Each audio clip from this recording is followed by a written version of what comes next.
अभी तक आपने इस चैनल को सब्सक्राइब नहीं किया है तो सब्सक्राइब कर दीजिए और बेल आइकन को प्रेस कर दीजिए, जिससे इस चैनल पर प्रस्तुत होने वाली पुराण की बात और कथाएं आप तक पहुंचती रहे। सर्पों की लक्षण, स्वरूप और जाति। राजा शतानीक ने पूछा, मुने, सबकी कितने रूप है, क्या लक्षण हैं, कितने रंग हैं और उनकी कितनी जातियां हैं? इसका आप वर्णन करें। सुमंतु मुनि ने कहा, राजन, इस विषय में सुमेरु पर्वत पर महर्षि कश्यप और गौतम का जो संवाद हुआ था उसका मैं वर्णन करता हूँ। महर्षि कश्यप किसी समय अपने आश्रम में बैठे थे। उस समय वहां उपस्थित महर्षि गौतम ने उन्हें प्रणाम कर विनयपूर्वक पूछा, महाराज, सबकी लक्षण, जाति, वर्ण और स्वभाव किस प्रकार के हैं, उनका आप वर्णन करें तथा उनकी उत्पत्ति किस प्रकार हुई है यह भी बताएं। वे विष किस प्रकार छोड़ते हैं, विष के कितने वेग हैं, विष की कितनी नाड़ियां हैं, सांपों के दांत कितने प्रकार के होते हैं, सर्पिणी को गर्भ कब होता है और वह कितने दिनों में प्रसव करती है, स्त्री पुरुष और नपुंसक सर्प का क्या लक्षण है, ये क्यों काटते हैं, इन सब बातों को आप कृपा कर मुझे बताएं। कश्यप जी बोले, मुने, आप ध्यान देकर सुने। मैं सपें की सभी भेदों का वर्णन करता हूँ। ज्येष्ठ और आषाढ़ मास में सर्पों को मद होता है। उस समय वे मैथुन करते हैं। वर्षा ऋतु के 4 महीने तक सर्पिणी गर्भ धारण करती है। कार्तिक में 240 अंडे देती है और उनमें से कुछ को स्वयं प्रतिदिन खाने लगती है। प्रकृति की कृपा से कुछ एक अंडे इधर उधर दुलककर बच जाते हैं।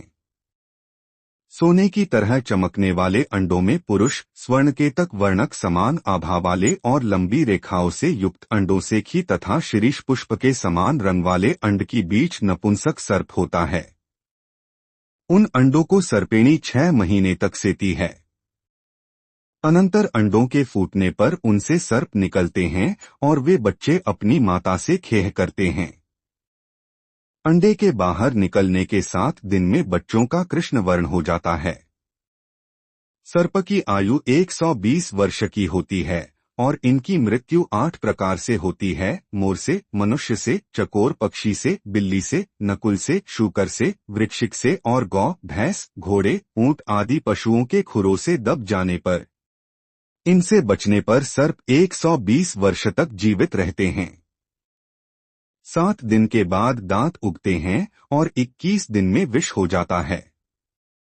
सांप काटने के तुरंत बाद अपने जबड़े से तीक्ष्ण विष का त्याग करता है और फिर विष इकट्ठा हो जाता है। सर्पिणी के साथ घूमने वाला सर्प बालसर्प कहा जाता है।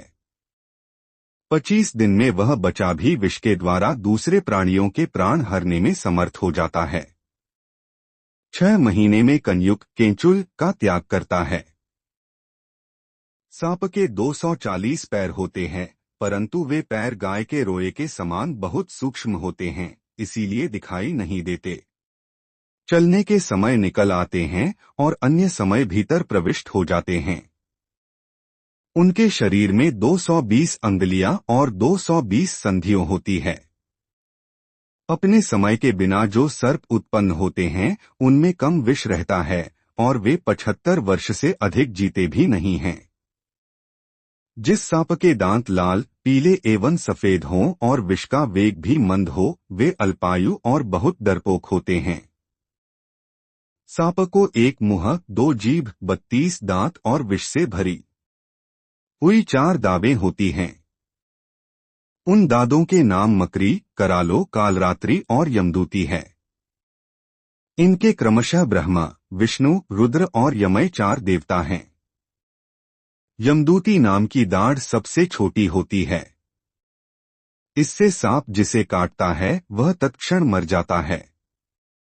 इस पर मंत्र, तंत्र, औषधि आदि का कुछ भी असर नहीं होता।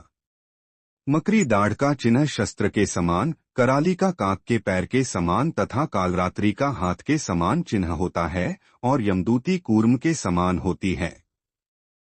ये क्रमशः 1, 2, 3 और 4 महीनों में उत्पन्न होती हैं और क्रमशः वात, पित्त, कफ और सन्निपात इनमें होता है।